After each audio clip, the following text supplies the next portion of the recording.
Hi everyone, I am just putting together a short video about posture, which you can use for everyday posture when you're sitting at your desk or standing in the queue at the supermarket, or when you're at the gym, because it's so important to make sure that our posture is correct when we're working out, particularly because if our posture is poor when we're lifting weights, we're putting that added weight through bad positions, which can result in injury. But also just in general life, if we have good posture standing and sitting, then we'll avoid getting repetitive strain injuries, we'll avoid getting tension through the back of the neck, hopefully reduce the chances of having issues with low back pain, and so forth. So it's going to be a very quick couple of minutes just to show you how to stand properly, and then you can translate that into a seated position. So I always find it's easiest to start at the feet and work up.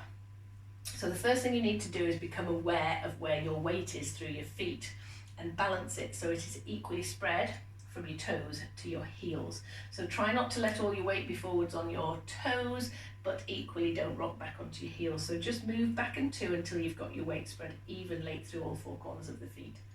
Knees should be slightly soft. That doesn't mean you've got them bent, but don't lock them out, because locking joints becomes very uncomfortable ultimately and takes the work away from the muscles which are there to support your skeleton.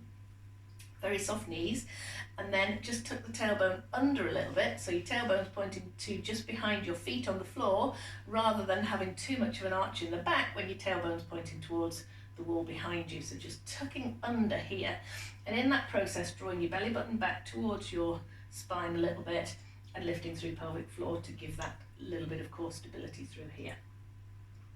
Lift through the rib cage a little, roll the shoulders over, back and down, and drop your shoulder blades away from your ears, drop your shoulder blades into your back pockets, lifting the chin parallel to the floor and drawing the crown of the head up towards the ceiling above you, so you're nice and long through the back of the neck. And if you then look at yourself from the side, you should find your ears stacked above your shoulder, stacked above your hip, knee and ankle. So if you can imagine, then the pressure of the whole body is going straight down through the spine, through the pelvis, through the thigh bones and down into the floor. And your muscles are now supporting the body rather than hanging on your joints and ligaments. So try and then translate that into when you're sitting in a chair, or if you're doing standing weights exercises in the gym, make sure you're really using that nice upright posture. It'll protect you against injury when you're working out. It'll protect you against pain when you're just living generally. So I hope that helps.